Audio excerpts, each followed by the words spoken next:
Très bien, tout le monde, bienvenue. Voici le mentorat TIC gratuit pour la nouvelle année. YouTube pour la nouvelle année. J'espère que vous allez bien. J'espère que vous avez eu l'occasion d'étudier et d'apprendre cette semaine et de suivre les leçons. Nous examinons donc le graphique journalier de l'indice E-mini S&P. Il s'agit du mois de livraison de juin pour l'année. J'aimerais vous rappeler ce que nous avons observé au cours des dernières semaines ou des derniers mois. Rappelez-vous, nous avions ce bloc d'ordre baissier. Je l'ai décrit comme une zone à surveiller. Et nous entrons dans une tendance saisonnière. Nous nous attendons donc à une baisse des prix. Nous avons eu des prix plus bas. Je vous ai montré la relation entre le dollar et le risque. Les actions sont donc en baisse. Ces marchés, et j'ai dit qu'il était probable que nous descendions jusqu'à ce niveau relativement bas et égal. Je vais donc faire les choses dans la plateforme TradingView de façon à ce que ceux d'entre vous qui posent des questions dans la section des commentaires, comme comment je fais ça et où c'était sur la plateforme, puissent se rendre compte que la plupart Il est vrai que la plupart des choses que je sais, ce sont mes propres étudiants qui me l'ont appris. Ce sont mes propres étudiants qui me les ont apprises. Il y aura un commentaire posté et épinglé par moi en dessous de cette vidéo. Il s'agira de conseils sur TradingView. OK? Si vous avez un conseil que vous voulez partager avec les spectateurs qui sont nouveaux sur TradingView, s'il vous plaît, faites un post et décrivez-le du mieux que vous pouvez. Je suis sûr qu'il sera bien reçu et je pourrais même apprendre quelque chose aussi. Très bien, donc nous regardons comment le marché a en fait négocié à la baisse jusqu'à nos bas relatifs égaux, puisés dans les liquidités. D'accord.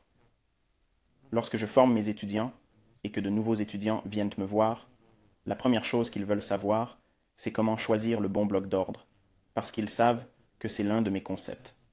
Ils veulent savoir, vous savez, quelle est la bougie d'entrée, quel est le point d'entrée, où dois-je entrer. D'accord. Et c'est la chose la plus facile de tout l'apprentissage. D'accord. Une fois que vous avez compris ce que le marché est susceptible de faire, où il va se diriger, d'accord. Où va-t-il? Pourquoi devrait-il s'y rendre? D'accord.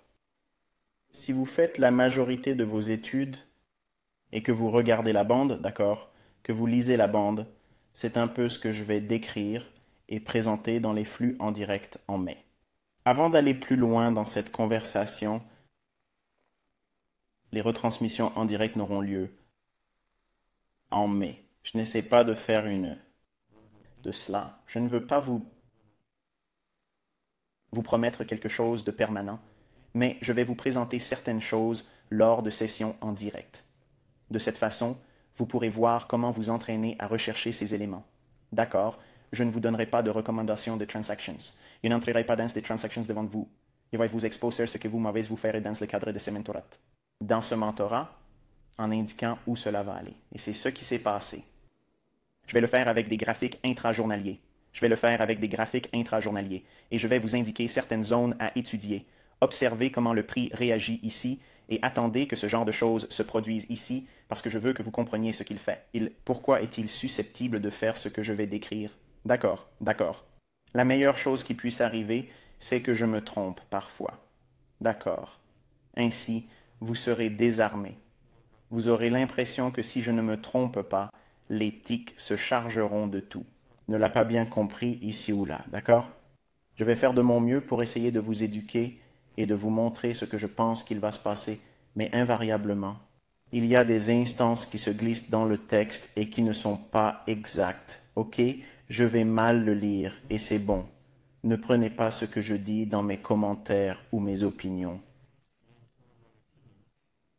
Sur le graphique qui sera en direct, ne prenez pas cela comme un conseil de trading, ne prenez pas de trade. Et je vais le dire à chaque fois que je fais un live stream, ne le faites pas parce que vous ne savez pas ce que je fais, vous ne savez pas ce que je regarde, vous ne savez pas ce que j'essaye de vous apprendre, rien de tout cela. Ok? Donc vous voulez rester assis et juste observer et prendre des notes, ils seront enregistrés, ils seront sur la chaîne YouTube. Pour les personnes qui ne pourront pas être présentes, quand ces live streams auront-ils lieu? Il y aura une session à New York je pense que je commencerai vers 8 heures du matin. Nous pourrons ainsi préparer les graphiques. Je vous donnerai mon point de vue sur la nuit, sur ce qui s'est passé et sur ce que je pense que le calendrier économique pourrait présenter. Cela nous permettra en quelque sorte de créer un état d'esprit. Je ne parlerai pas dans la salle de discussion. D'accord, le petit chat sur le côté. Vous savez, vous pouvez dire ce que vous voulez, je m'en fiche. Je ne regarderai pas cela parce que ce serait une distraction. L'ordre du jour que j'ai pour cette journée particulière me distrairait beaucoup de la lecture des commentaires et des questions. Et parce que je sais que votre question est importante pour vous tous, aussi simple soit-elle. Je me sentirai obligé de vouloir répondre à tout ce qui défile sur l'écran, et cela perturbera ma concentration. Je ne regarderai donc pas le chat, d'accord? Je n'ignore pas tout le monde pour le plaisir d'être impoli. J'ignore tout le monde pour pouvoir rester concentré. Voilà, c'est fait. Mais nous commencerons vers 8 heures du matin. Nous le fermerons, vous savez, chaque fois que j'en ressentirai le besoin, mais je suis prêt à aller jusqu'à 10h30, 11h. D'accord, c'est une très longue session. Je sais qu'ils n'iront peut-être pas tous dans cette direction. Je ne le ferai pas tous les jours non plus. Donc, ce sera un jour choisi, à l'avance, que vous connaîtrez. Et je le publierai dans l'onglet Communauté de ma chaîne YouTube. Bon, maintenant que tout ça est dit, rentrons dans le vif du sujet. Donc, j'ai délimité cette zone ici, dans cette partie basse de l'écran. J'ai décrit cette zone ici, dans ce bas, et j'ai dit que ce serait le tirage sur la liquidité. Lorsque vous êtes sur la vue des transactions, il y a un petit segment où vous pouvez avoir le choix entre plusieurs options. Segment où vous pouvez choisir certaines choses que vous pouvez faire. Ceci est donc votre œil de bœuf vers lequel les marchés veulent se diriger. Vous visez cela en d'autres termes. Ou vous pouvez utiliser l'icône de l'aimant pour enseigner. Cette analogie comme ici. Imaginez un aimant d'une sorte ou d'une autre ici, et le prix va être attiré vers le bas jusqu'à ce niveau. C'est donc là que se trouve la liquidité. Et ils l'ont exploité aujourd'hui, vous le saviez déjà ici. Vous saviez qu'il y avait un bloc d'ordre ici. Vous connaissiez la tendance saisonnière que j'ai décrite. Et nous avons ce très beau déclin ici. Je vais donc vous emmener sur le marché et le dépouiller un peu. Et vous donner plus de détails. Nous allons donc passer au graphique horaire. Et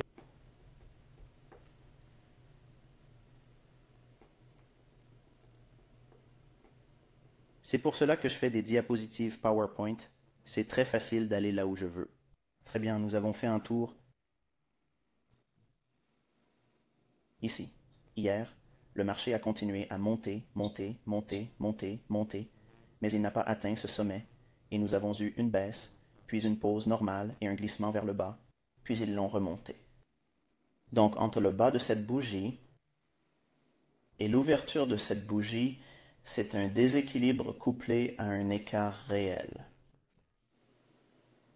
J'aimerais que vous y jetiez un coup d'œil.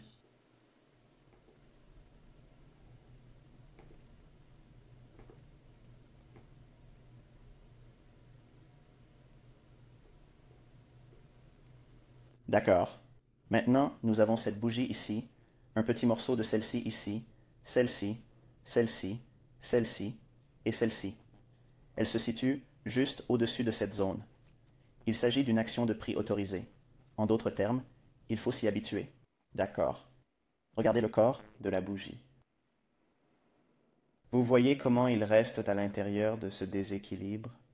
Il atteint la liquidité et s'arrête. Sur ces mèches, mais le gros du volume est maintenu à l'intérieur de ce déséquilibre. Vous le remarquez? Donc maintenant, nous avons le marché se libère à la baisse. Et voici 9 heures du matin. Je veux aller jusqu'à 8h30 en fait. Descendons donc à un graphique en 15 minutes. Voici donc 9h30, le prix d'ouverture. Ici. À 9h30, ce qui se passe, c'est que les actions s'ouvrent. Le marché boursier commence à négocier. C'est à ce moment-là que vous entendez la cloche ding ding ding. Vous savez, soudain, tout le monde applaudit à la télévision ou ailleurs. C'est ce qui se passe ici, c'est l'ouverture. Il s'agit donc d'un cours. Le plus haut à long terme se situe à cet endroit et se brise ensuite à la baisse. Cela crée un déséquilibre. Qu'observe-t-on sur l'échelle de 15 minutes? A-t-il atteint un sommet? Oui. A-t-il cassé en dessous de son niveau le plus bas? Oui. A-t-il été déplacé? Oui. C'était énergique. Est-ce que nous sommes revenus à la hausse ici? Oui. Vous pouvez donc être un vendeur et vous synchroniser avec le mouvement pour essayer de vous positionner. Si vous êtes un swing trader ou un trader à court terme, cela pourrait être votre entrée et ensuite viser l'ancien bas relatif égal qui est la ligne bleue ici. Vous vous souvenez des deux creux égaux sur le graphique journalier? J'ai tracé une ligne dessus. C'est ce qu'il y a ici. D'accord. Et le cours s'est enfoncé dans cette ligne aujourd'hui. À 8h30, nous utilisons le prix d'ouverture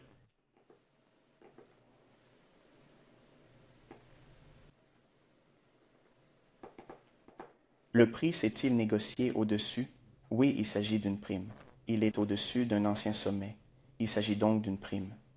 J'ai vu, je crois que c'était une jeune femme, et je m'excuse, je ne me souviens pas, et je n'ai pas noté votre nom, alors ne soyez pas offensés, mais je sais que je l'ai vu dire quelque chose à l'effet que vous ne comprenez pas comment il peut y avoir une prime parce qu'il est au-dessus d'un ancien sommet.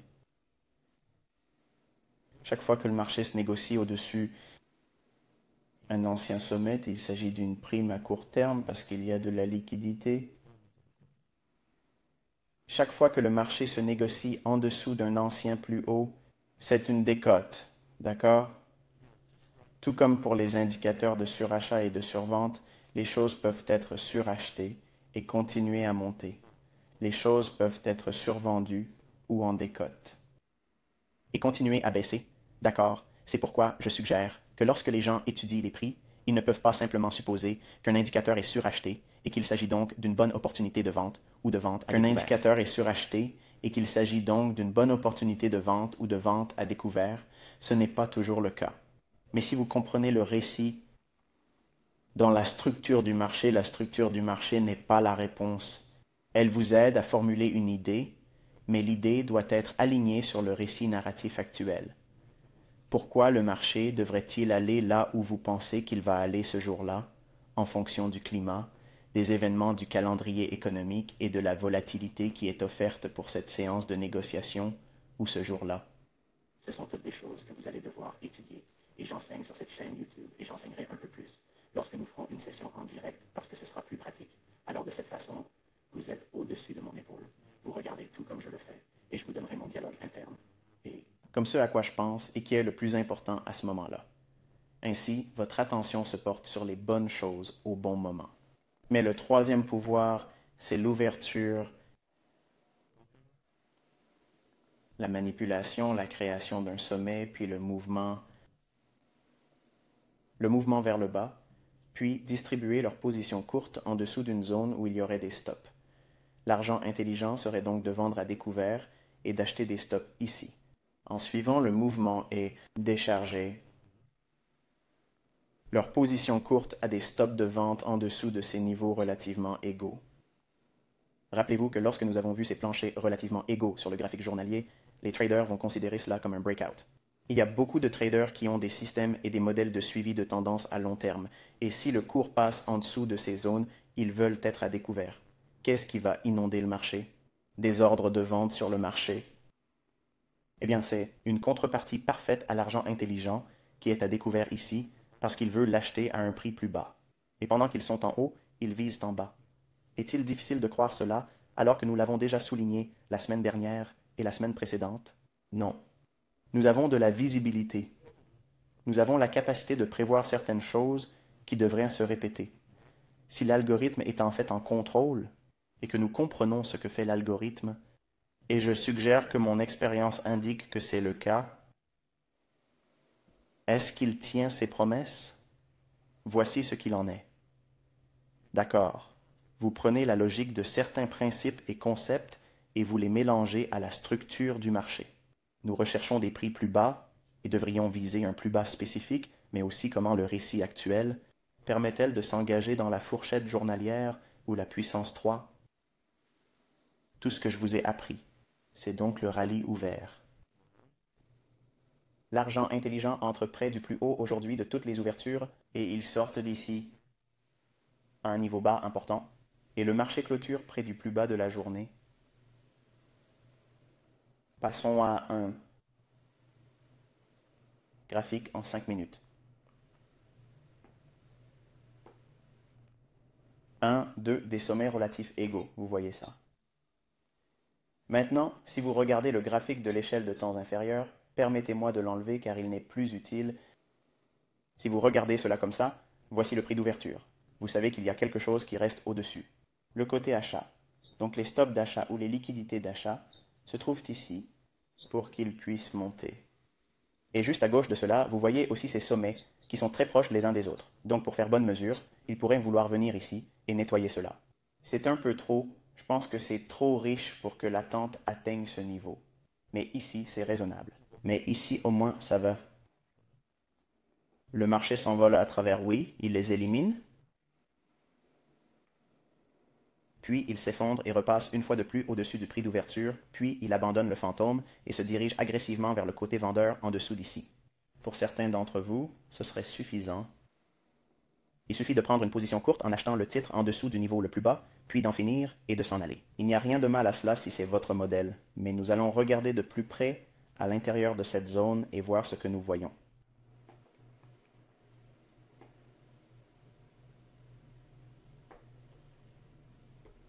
D'accord, descendons dans le graphique en 1 minute pour gagner du temps.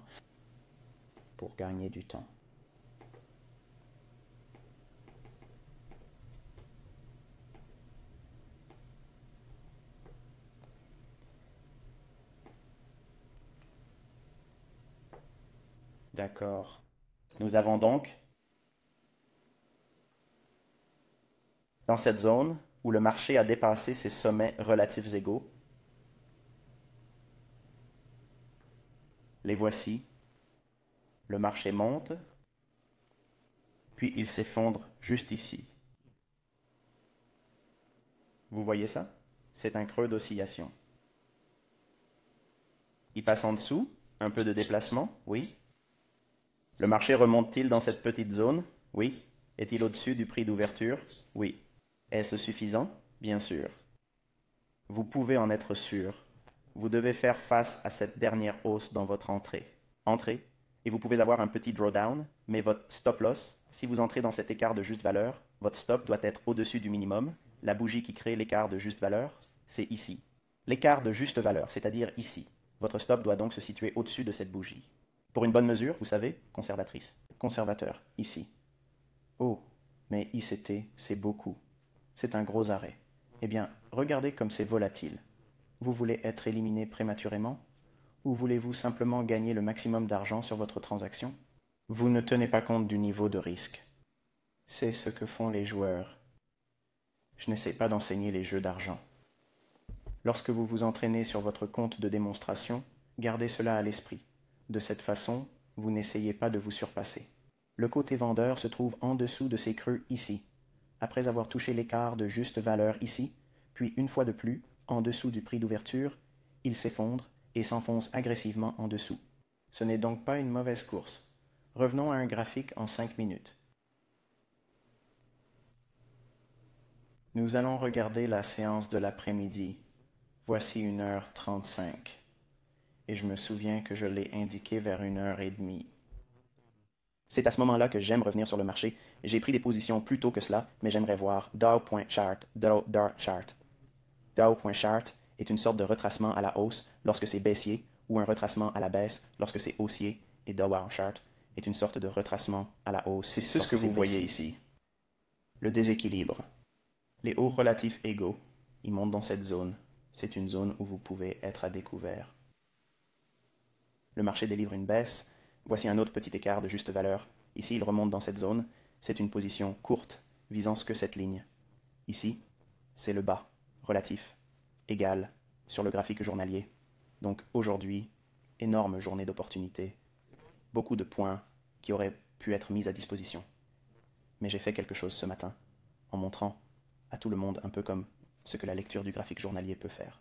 En montrant à tout le monde ce qu'est la lecture de la bande. Les exemples seront comme ce que je fais, la session en direct. J'ai fait quelques exécutions juste pour prouver la visibilité, pour prouver que je m'attendais à un certain run et je l'ai fait. Je crois que c'était sur le Nasdaq. Je crois que c'était sur le Nasdaq. Oui, Passons au Nasdaq.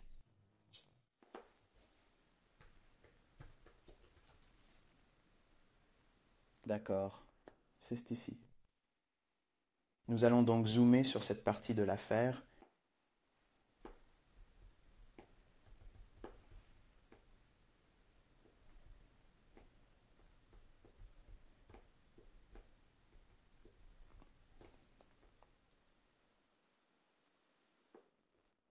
Nous allons donc zoomer sur Voici ce ce que secteur j'avais en d'activité. tête lorsque j'ai regardé le graphique. Je me suis réveillé ce matin.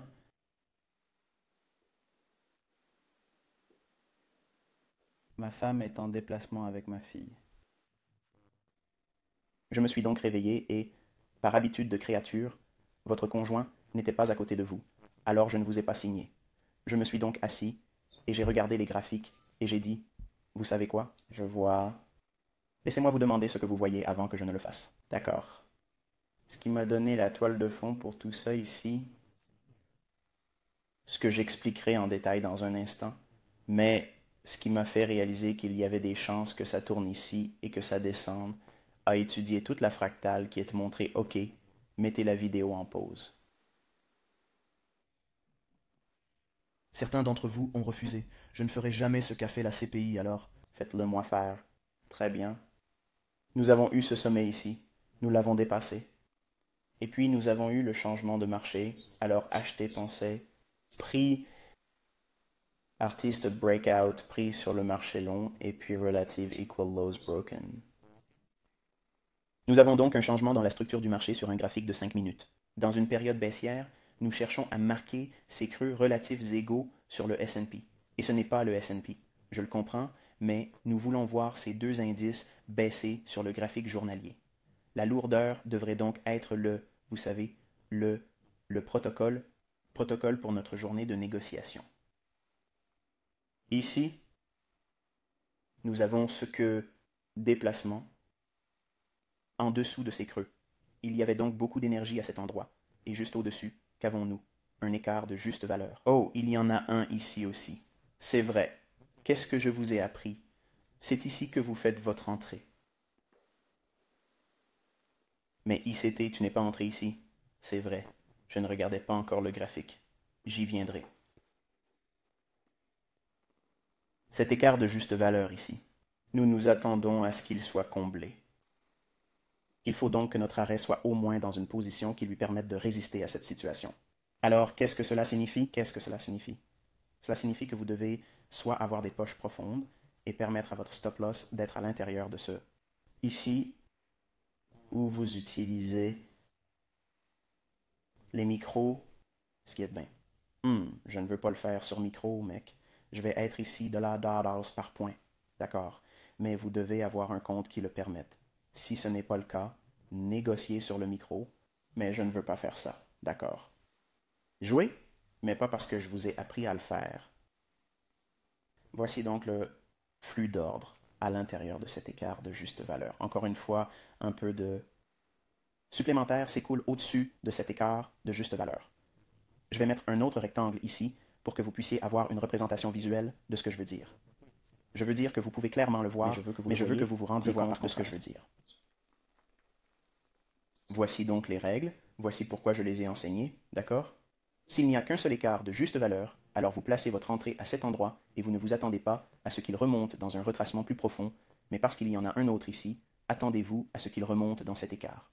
Je sais que certains d'entre vous veulent être un junior ICT et qu'ils veulent être sur la bougie la plus haute quand ils vendent et sur la bougie la plus basse quand ils achètent, et je comprends, mais ce n'est pas toujours le cas. Donc si vous essayez seulement de viser cela, vous allez rater des mouvements. Et si cela bouge comme aujourd'hui, c'est un crève-cœur. Parce qu'il a beaucoup bougé, et si vous n'étiez pas positionné, et que vous avez passé le reste de la journée à vous reprocher d'avoir été trop gourmand et d'avoir essayé d'obtenir ça au lieu de ce que je vous ai déjà appris, vous manquerez probablement les autres mouvements qui ont lieu plus tard dans l'après-midi, et vous n'obtiendrez rien pour le reste de la journée. D'accord. Donc de toute façon, nous avons eu un changement dans la structure du marché, nous avons déplacé dans un écart de juste valeur ici, et nous avons un écart de juste valeur inférieur ici. Relative. Charge égale relative. Maintenant, regardez de près les gens. OK, charge égale relative. Un sommet est atteint. Ici, nous cassons ces deux bougies qui se déplacent juste en dessous d'ici. C'est la même chose que ces deux bougies ici qui sont cassées avec ce mouvement. Ici, c'est tout ce mouvement ici. C'est la même chose ici, juste plus petit, et cela crée la même chose, l'écart de juste valeur. Ici, le marché négocie à la hausse. Dans celui-ci, le corps s'attend à ce que vous respectiez. Il s'attend à ce que cette petite zone soit respectée. Il se déplace un peu au-dessus, c'est bien, mais ensuite il se casse agressivement vers le bas. Est-ce qu'il a atteint le plus bas? Non. Il remonte maintenant, j'ai deux. Ok, pas un, j'en ai deux. Narrative en jeu, celle-ci. Là, ici, où nous avons un changement dans la structure du marché. Donc, ça est un sommet à long terme. Nous avons ici un autre.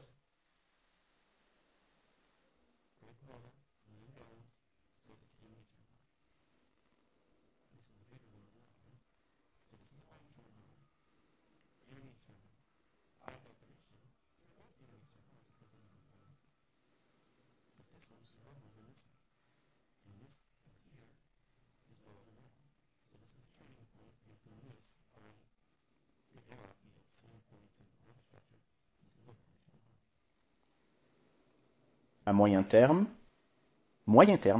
en raison du déséquilibre, mais de la façon dont il s'imbrique pour la structure du marché, à long terme, et à moyen terme, maintenant, lorsque cela se rétracte à la hausse, ce sera un sommet à court terme, à l'intérieur d'une structure de marché qui est vraiment prédisposée à baisser, parce que nous avons le long terme et le moyen terme. Qui est vraiment prédisposée à baisser, parce que nous avons le long terme et le moyen terme au-dessus de moi.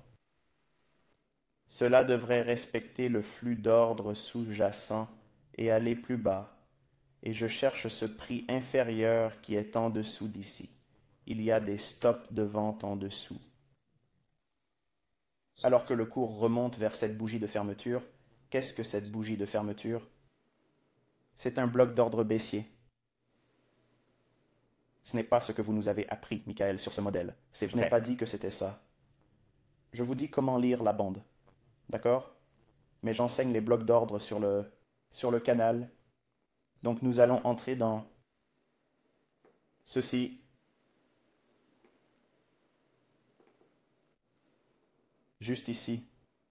À l'intérieur de cette zone ombrée, c'est ce que je vais exécuter. Pas avec cette couleur. Ok, c'est assez bon.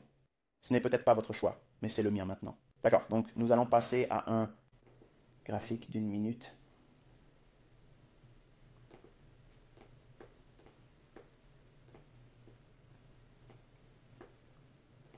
Chaque fois que je fais cela, j'imagine toujours quelqu'un qui comprend un peu mieux comment travailler avec la plateforme TradingView.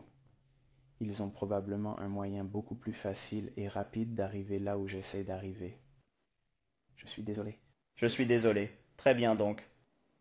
Nous sommes à l'intérieur de cette zone ombrée en bleu, sur le graphique de 5 minutes. Je suis également à l'intérieur de cette bougie verte ici. C'est un bloc d'ordre haussier. Donc ce que je fais, c'est que je vais maintenant calibrer, ce qui signifie simplement que je vais descendre et, avec une approche d'analyse descendante, affiner ce bloc d'ordre qui était sur 5 minutes jusqu'à celui-ci. Le marché remonte donc jusqu'ici, dans ce bloc d'ordre, et j'essaye de viser le point médian et d'entrer à ce moment-là. Ok, donc j'entre là sur cette bougie, et ensuite je maintiens tout ça. Et ça redescend. Maintenant, certains d'entre vous pourraient regarder cela et dire « Oh, mais c'est ce bloc d'ordre de gap de juste valeur ici. » Et que se passera-t-il si le cours remonte? C'est un peu le cas, mais à quoi cela est-il subordonné? Tous les éléments que j'ai décrits ici et sur le graphique en 5 pouces, avec un sommet plus élevé, de sorte que la structure du marché est baissière. Je ne regarde pas cette configuration, c'est pourquoi je vous le dis. Je le dis tout le temps, ok, j'enseigne ma théorie du bloc d'ordre, j'enseigne mon concept d'écart de juste valeur. Va-t-il devenir inefficace? Non. Parce que premièrement, il faut beaucoup de discipline, il faut être absolument organisé, il faut savoir ce que l'on fait, et c'est pourquoi beaucoup de gens l'enseignent a posteriori. Ils ne peuvent pas vraiment le faire. Donc, on peut avoir l'air très intelligent, on peut avoir l'air très éduqué, on peut avoir l'air institutionnel, entre guillemets, mais s'ils ne peuvent pas le faire, c'est inutile. Je vous montre ces choses et je vous dis aussi, regardez autour de vous la majorité des gens qui répètent, comme des perroquets, ce que j'enseigne. Cela signifie qu'ils imitent en disant ce que j'ai déjà dit, comme un écho, mais ils ne le font pas vraiment. Ils ne le font pas comme je suis capable de le faire. Cela devrait vous rassurer. Les gens, dans l'ensemble, sont des créatures paresseuses. OK, ils sont paresseux et ils ne vont pas être principalement disciplinés et responsables. Ils seront paresseux et ne feront pas ce qui est supposé être fait. Donc, ça ne changera rien. OK, ça ne rendra pas ces choses-là. Les États membres ne sont pas en mesure d'assurer la protection de leurs citoyens contre l'infériorité. Cela ne changera rien à leur supériorité. Cela ne les rendra pas inefficaces. Ils resteront constants. Maintenant, l'algorithme. Je me fiche du nombre de personnes qui apprennent grâce à cette chaîne YouTube. D'accord? Je me fiche de savoir combien de personnes m'arnaquent et essaient de changer le nom de tout ce que j'ai enseigné. Toute cette saturation ne changera pas parce que ce que je viens de dire. L'algorithme ne va pas changer. Il y a de nouveaux pigeons qui arrivent tout le temps. P.T. Barnum l'a dit très très précisément. Il y a un pigeon qui naît toutes les secondes. Vous ne manquerez donc jamais de liquidité. Quelqu'un naît, quelqu'un devient assez âgé pour commencer à spéculer et à faire du commerce, et boum, il est sur le marché. Et cette liquidité ne fera que s'ajouter à la liquidité qui se trouvera de l'autre côté de votre transaction. Il n'y a donc aucune raison de s'inquiéter de l'entrée en vigueur ou non de cette loi. Je l'enseigne depuis longtemps, d'accord? En privé et écoutez, si je croyais sincèrement au fond de mon cœur que cela échouerait et cesserait de fonctionner si je l'enseignais, je ne l'enseignerais pas. Je ne l'aurais pas fait, je ne l'aurais même pas mentionné, et je suis honnête. Alors prenez courage, il n'y a aucune raison de vous énerver, de vous inquiéter ou d'être préoccupé, cela restera tant que les marchés se négocieront, ces éléments seront présents sur ces marchés, c'est ainsi. Très bien, le marché monte, il dépasse le bloc d'ordre ici, mais ce n'est que la mèche, voyez que la majeure partie du volume et le corps des bougies sont à l'intérieur de ce bloc d'ordre. Ensuite, le marché fait ce qu'il fait, il casse et montre un déplacement. Ici, rappelez-vous ce que j'ai dit à propos de ce schéma ici. Les creux relatifs égaux sont cassés et le marché revient à un écart de juste valeur. Ici, c'est à nouveau un déplacement vers des niveaux relativement égaux. L'écart de juste valeur était. Que fait-il? Il remonte dans quoi? L'écart de juste valeur. Fin, regardez bien. Le bas de l'épaule de l'ours. Tu vois ça? Bam, je le frappe. Vous me regardez, regardez le graphique, c'est là, et ensuite j'entre sur cette bougie. Je n'entre pas parce que je ne regardais pas vraiment l'écran. C'est une seconde où je l'ai fait. Je tenais le téléphone ce matin, mais je ne le regardais pas parce que c'est un graphique d'1 minute et que je faisais autre chose. Maintenant, je regarde l'écran, j'ai vu qu'il est monté et l'a touché, et après qu'il l'ait rempli, j'ai placé mon ordre de marché pour le vendre aussi. Ordre de marché pour entrer et vendre aussi. J'ai vendu 3 contrats ici, j'ai vendu 2 contrats ici, puis je suis entré à nouveau ici. Après quoi? Il est remonté dans ce bloc d'ordre baissier.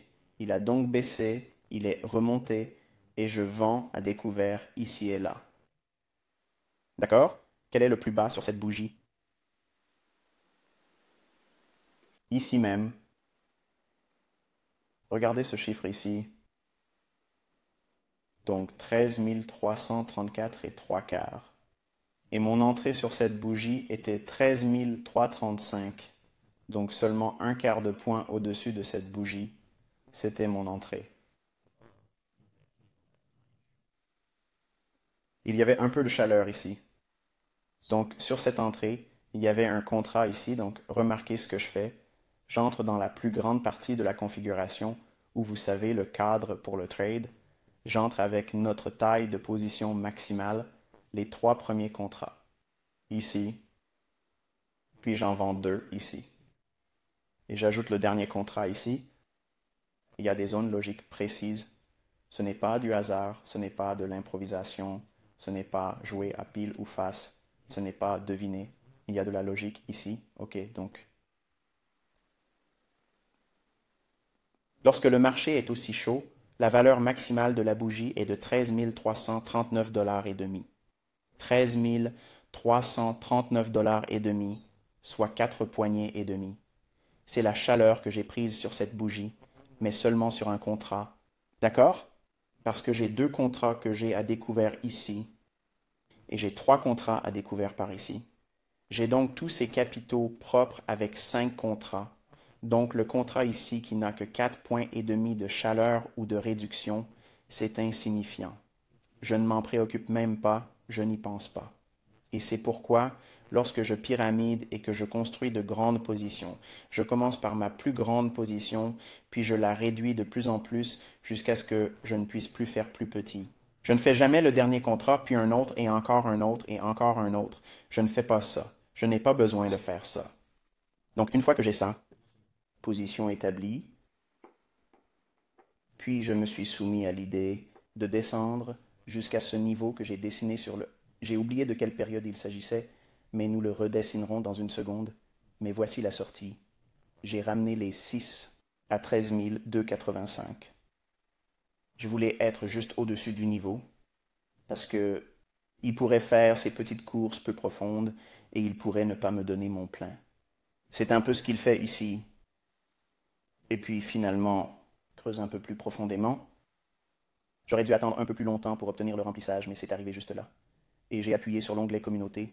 Quand c'est arrivé, boum, je vous ai montré la petite capture d'écran. La voilà. Maintenant, c'est lire la bande, c'est lire le marché, c'est se familiariser avec...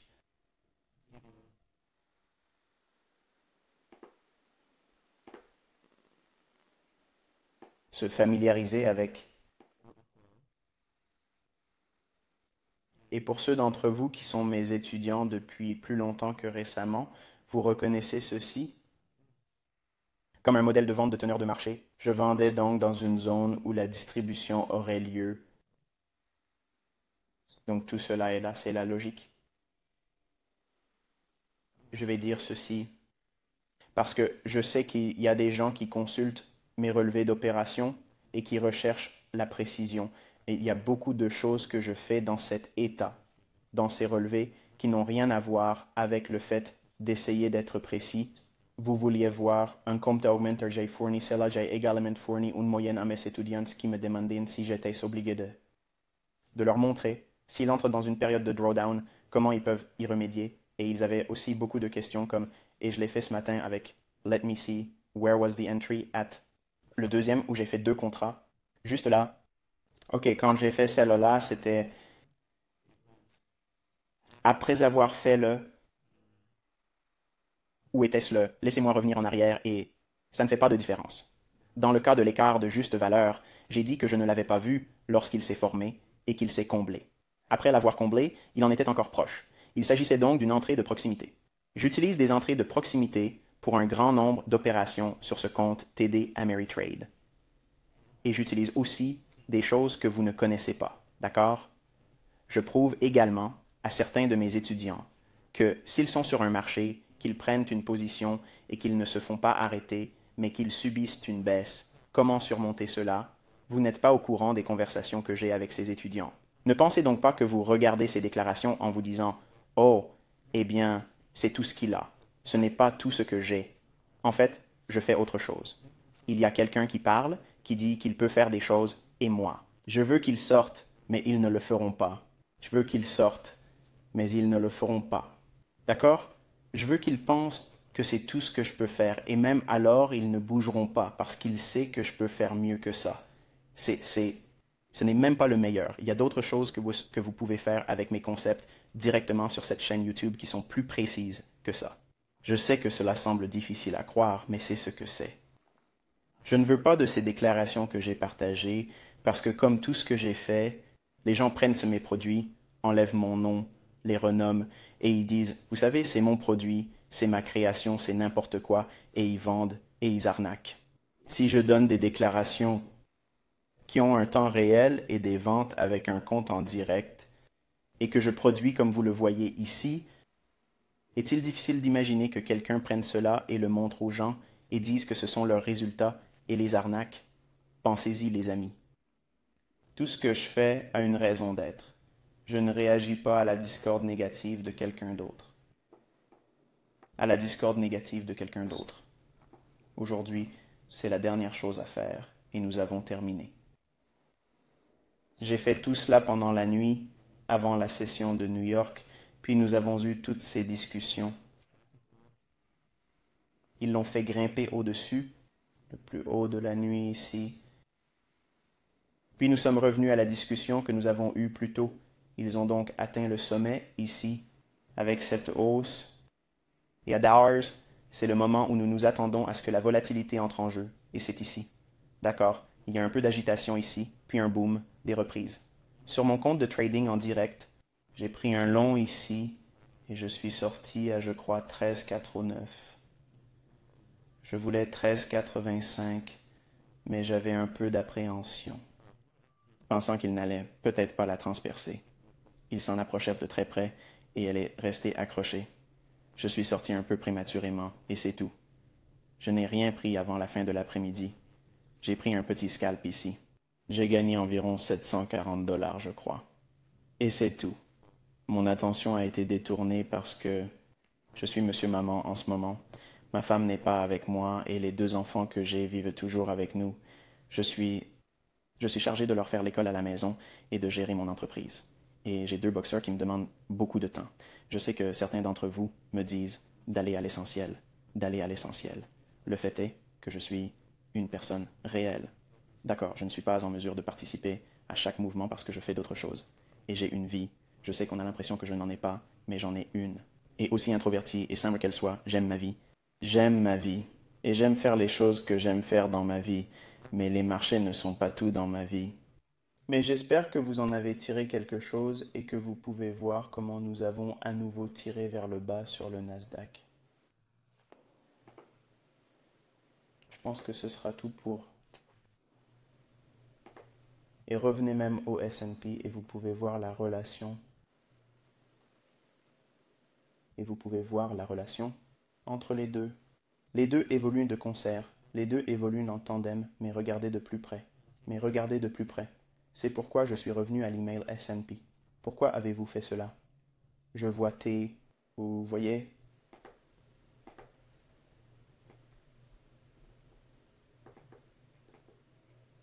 Cela. Regardez le plus haut à 2 heures du matin, 2h30 du matin aujourd'hui, vendredi 29 avril 22. Le rallye ici après, 8h30. Il crée le plus haut, mais il est plus bas que le plus haut qu'il a pris dollars pendant la nuit. Je retourne au Nasdaq.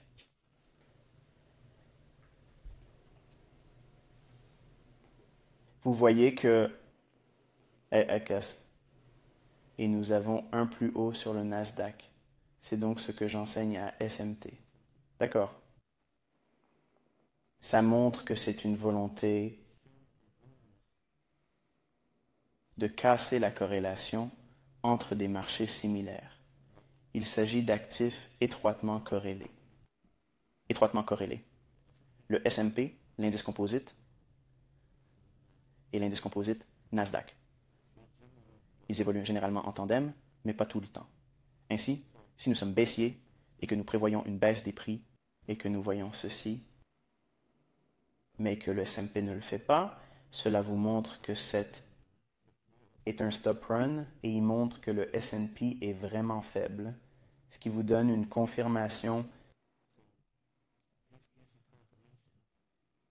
sans utiliser d'indicateur, sans avoir quoi que ce soit sur le graphique. Cela vous montre bien, laissez-moi le faire ici, quand vous avez le couteau de retour comme ceci, vous pouvez faire une comparaison et un contraste en appuyant sur ce petit onglet ici. Et nous allons ajouter ce nouveau volet E-mini S&P. Nous allons ajouter ce nouveau volet E-mini S&P et le tracer ci-dessous, puis avec votre comparaison des sommets, vous voulez aller sur cette bonne petite roue dentée. Source de prix, vous voulez changer cela en haut. Et vous pouvez voir les sommets plus haut ici, plus bas ici, de sorte que cela ressemble à que c'est un indicateur, mais ce n'est pas le cas. Un indicateur, c'est le prix. J'utilise donc les relations entre les marchés, la corrélation et la corrélation utilisée correctement. Beaucoup de gens parlent de corrélation, mais ils n'ont aucune idée de ce dont il s'agit. Mais si vous regardez l'idée de cette relation ici, cela vous donne une vue au rayon X de l'accumulation et de la distribution réelle. Il s'agit d'une distribution parce qu'il n'y a pas eu la même remontée que celle du Nasdaq. Bon, j'avais 2 autres choses à l'ordre du jour. J'ai dit à l'une des jeunes femmes que je montrerais les fibres. Ce n'est rien d'autre. Alors, vous êtes tous invités à éteindre la vidéo parce que cela ne va pas vraiment enseigner quoi que ce soit. C'est pour les personnes qui veulent juste calibrer leur Fibonacci et aussi certains des points que j'ajoute au graphique et je vous montrerai cela. Cela signifie ici note de prix et quelqu'un m'a demandé comment mettre ceci. Vous pouvez aussi faire ça avec vos lignes de tendance. Donc, si vous voulez ajouter quelque chose ici, si vous commencez à le faire glisser et que vous mettez le bouton Shift, ça va automatiquement basculer et le garder droit. Et beaucoup de mes étudiants m'ont beaucoup aidé parce qu'ils me rendaient fou. Alors je sais que je vous ai prévenu, ce ne sera pas des... C'est un truc simple pour les gens qui sont nouveaux, d'accord? La dernière partie de l'affaire, c'est le Fibonacci. Ok, donc ancrez votre Fibonacci à 2 points de prix, enlevez ça d'ici. Très bien, une fois que vous l'avez sur votre graphique, mettez-le en surbrillance, surlignez-le et allez sur la petite roue dentée. Et allez à style. Et style, ce sont les paramètres. Ok, tout ce que vous avez à faire, c'est de cliquer sur la petite boîte. Ici, tapez les nombres que vous voyez comme je l'ai fait ici. Maintenant, si vous voulez voir des projections sur l'ampleur des mouvements à la baisse ou à la hausse, c'est pour l'équilibre. C'est pour l'équilibre. Si vous voulez voir la décote par rapport à la prime, c'est ce que représente le niveau du point 5, c'est-à-dire 50%. Et vous pouvez voir qu'en mettant ce niveau ici, cela commence à faire des écarts types. D'accord? Et si vous voulez le calibrer sur la fourchette quotidienne, ici, cela vous donnera une assez bonne idée de l'endroit où votre creux devrait se former. Maintenant, c'était un peu excitant parce qu'il est passé en dessous d'un bas important, mais c'est suffisant pour le travail du gouvernement. Si vous voulez montrer des niveaux d'entrée optimaux et que vous tirez la fibre vers le haut,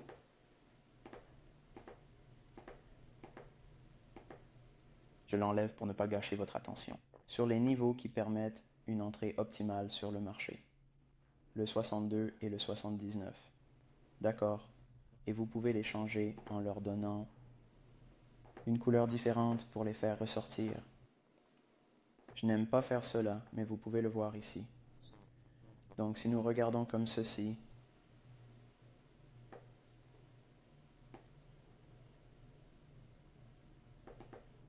voici le niveau d'entrée optimal de la transaction et il se négocie ici. Vous pouvez zoomer. Pouvez-vous zoomer sur ITT? Je ne suis pas aussi jeune que toi.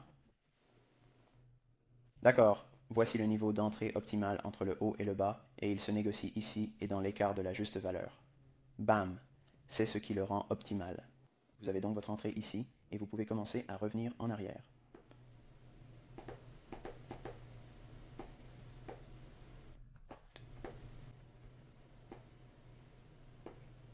Nous pouvons faire les projections ici, à nouveau. Allez-y maintenant. Enlevez ça du chemin.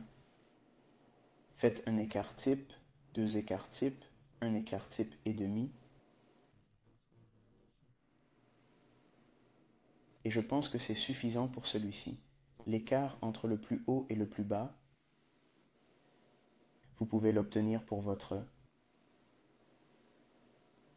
décote, la prime.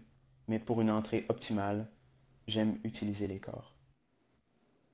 L'ouverture ou la fermeture la plus basse dans les oscillations. Et vous pouvez voir à quel point c'est agréable jusqu'à la trace de 79%. Et pendant que nous voyons cela, je vais enlever cette ligne d'écart de juste valeur. Vous pouvez voir comment elle est nettoyée. Voyez-vous ce que disent les livres? En fait, je ne sais pas non plus comment utiliser un Fibonacci. Donnez-moi une idée du nombre de personnes qui ont dit cela au fil des ans. Ils ont même fait des vidéos de moi sur YouTube en disant ces choses. Regardez ça, je ne comprends pas ce que vous faites.